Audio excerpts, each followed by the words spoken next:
അപ്പോൾ നമ്മുടെ വീട്ടിൽ ഓണം ആയതുകൊണ്ട് ഇവിടെ എന്തൊരു പല സാധനങ്ങളും ഉണ്ടാക്കുന്നുണ്ട്. അതിനകത്ത് ഒന്നാണ് നാരങ്ങ അച്ചാർ എങ്ങനെ ഉണ്ടാക്കുന്നതെന്നൊക്കെ നോക്കാം. അത് ഇൻഗ്രീഡിയൻസ് ആയിട്ടുള്ള വെളുത്തുള്ളി ഇഞ്ചി മുളക് അരിഞ്ഞെടുത്ത് ഒരു ചട്ടിയിലിടും. അത് കഴിഞ്ഞിട്ട് കുറച്ച് എണ്ണ ചട്ടിയിലിടണം. അത് കഴിഞ്ഞിട്ട് ആ ഇൻഗ്രീഡിയൻസ് കുറച്ചായിട്ട് ഇട്ടിട്ട് അതിനകത്ത് കുറച്ച് മറ്റേ ഈ സാധനമില്ലേ കടുക് ഇട്ടിട്ട് ആ ഇൻഗ്രീഡിയൻസ് കുറച്ച് ഇടണം. എന്നിട്ട് അത് വേവുന്ന അത്ര നേരം നമ്മൾ വെയിറ്റ് ചെയ്ത് കൊടുക്കണം. പതുക്കെ മുളക് ഇങ്ങനെ ഇടണം. എന്നിട്ട് വീണ്ടും ഇളക്കി കൊടുക്കണം. നല്ലപോലെ വഴറ്റണം.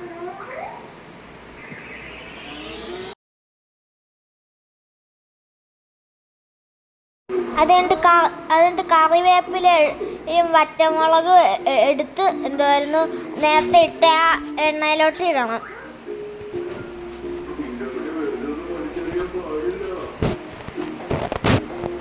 എന്നിട്ട് നല്ലപോലെ മിക്സ് ചെയ്ത് കൊടുക്കണം. അത് കഴിഞ്ഞിട്ട് എന്തായിരുന്നു 4 സ്പൂൺ മുളക് പൊടി ഇടണം. അത് കഴിഞ്ഞിട്ട് 1.5 സ്പൂൺ ഉലുവപ്പൊടി ഇടണം. പിന്നെ 3/4 സ്പൂൺ കായവും ഇടണം. പിന്നെ അതിന് മുന്നേ ഈ മഞ്ഞൾപ്പൊടി ഇടണം 1 സ്പൂൺ. അത് കഴിഞ്ഞിട്ട് 4 സ്പൂൺ മുളക് പൊടി. ഞാൻ റിപ്പീറ്റ് പറയുക മറന്നു പോകാതിരിക്കുക. 1 2 3 4. അപ്പോൾ ഒരു കളറി കിട്ടും. ഇത് അച്ചാറിൻ്റെ ഒരു കളറി വന്നിട്ടുണ്ട്. ആ ടെക്സ്ചറാണ്. 4 സ്പൂൺ ഉലുവ 1.5 സ്പൂൺ. 1 സ്പൂണും ഹാഫും 1.5 സ്പൂൺ. 1 സ്പൂണിൻ്റെ പകുതി 1 സ്പൂണും കണ്ടല്ലോ. എന്നിട്ട് നല്ലപോലെ മിക്സ് ചെയ്യണം. എന്നിട്ട് കായം 1 സ്പൂൺ എടുക്കണം.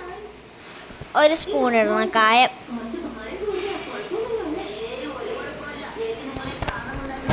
കായം നിങ്ങൾക്ക് പോരാന്നുണ്ടെങ്കിൽ 1 സ്പൂണും കൂടെ ഇടണം. അതിട്ട് നല്ലപോലെ മിക്സ് ചെയ്യണം.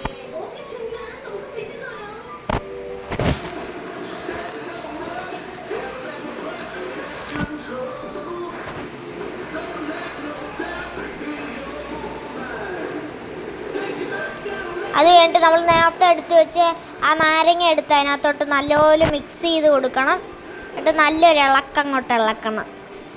അപ്പം കുഴയാന്നാകും. നല്ല രസമാണ്.